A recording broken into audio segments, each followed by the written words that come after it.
Take a long, hard look at the map of your world.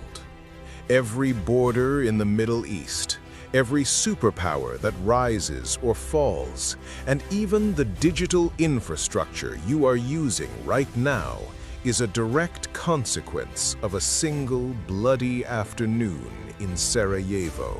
We live in a world defined by trauma, a reality built on the ruins of two global wars and the ashes of the Cold War.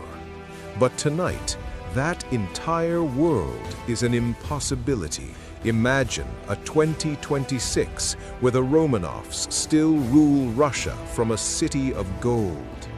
Imagine the Ottoman Sultan overseeing a unified high-tech caliphate that controls the world's energy.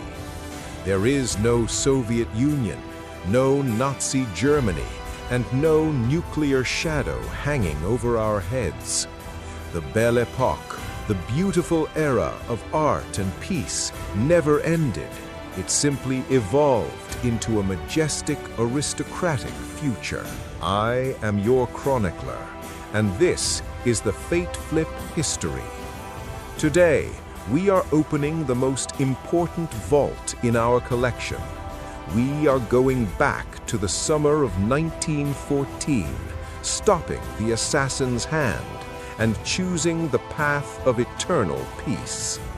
If you want to see the world that never learned how to burn its own youth, subscribe now and join our silent assembly. Let's stop the clocks in 1914. History tells us that on June 28, 1914, Gavrilo Princip fired 2 shots that set the world on fire. But in our archive, the car carrying Archduke Franz Ferdinand doesn't take a wrong turn. The driver follows the correct route. The Archduke survives, and he returns to Vienna to initiate his grand plan, the United States of Greater Austria. Now, watch the dominoes fall. Without the Archduke's death, the alliance chains remain silent. The young men of Europe, instead of dying in the trenches of Verdun, stay home to build the future. Without the war, the Russian Revolution never happens. Vladimir Lenin dies an obscure, frustrated librarian in Switzerland. The Romanov dynasty enters the 21st century with the world's largest gold reserve, turning St. Petersburg into a glittering, high-tech Venice of the North. Pattern interrupt. Did you know that in 1914, the world was more economically integrated than it would be again until the 1990s? Without the war, globalism didn't wait 80 years, it accelerated. By 1950, the first high-speed rail connected London to Baghdad. No war meant no Great Depression. The Roaring Twenties never stopped roaring. Fast forward to 2026. This is a world of natural tech. Technology didn't develop through the desperate, violent pressure of military R&D. It developed through elegant, aristocratic competition. There are no mass-produced plastic cars or glowing neon signs. Instead, the streets of Vienna, Istanbul, and St. Petersburg are filled with ornate steam-electric carriages, the aero wagons, crafted from mahogany, brass, and silk. The skyline of this 2026 is a masterpiece of neo-Baroque architecture. Imagine giant, gilded communication towers, not the ugly cellular poles we have, but ornate structures that transmit energy and information through the air, just as Nikola Tesla dreamed. Because there was no war to deplete the national treasuries, the world is incredibly wealthy. It is an era of noblesse oblige, where the elite fund grand public works, and every city is a sanctuary of marble and starlight. The Middle East is not a collection of fractured, war-torn states. It is the Ottoman technological zone. With 20th century oil wealth and no colonial carving by Britain or France, the Sultan's engineers have turned the desert into a forest of irrigation marvels and silver cities. Across the ocean, the Americas are stable but secondary.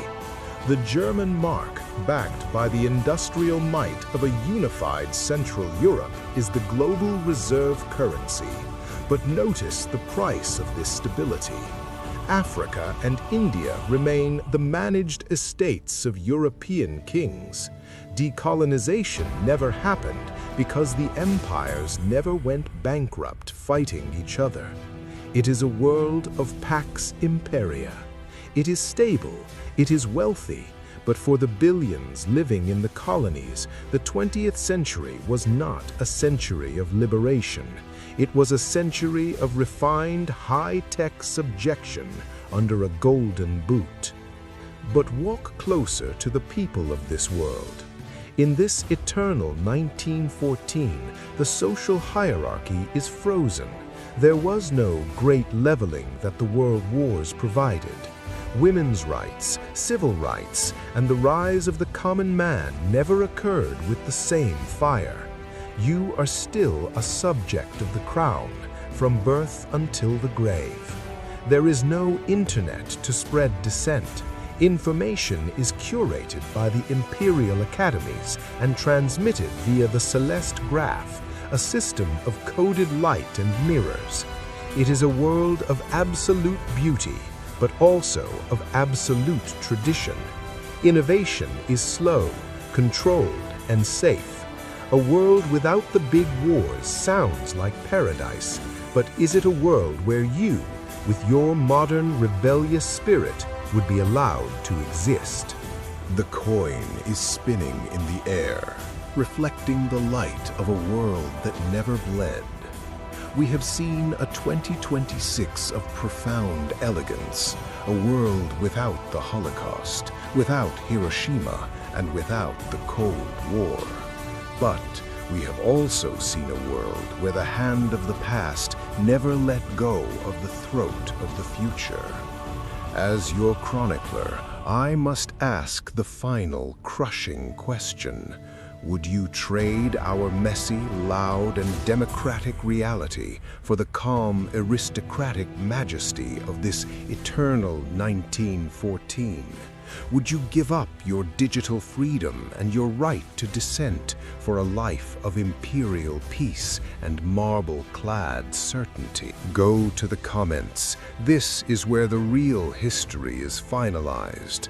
I want you to defend our chaotic century or plead for the return of the kings. If you felt the weight of the gold today, hit the like button. Subscribe to the Fate Flip history to ensure you are here when the next vault door creaks open. Our library is infinite, our curiosity is aflame, and the next coin is already in the air. I am your chronicler. Until the next flip.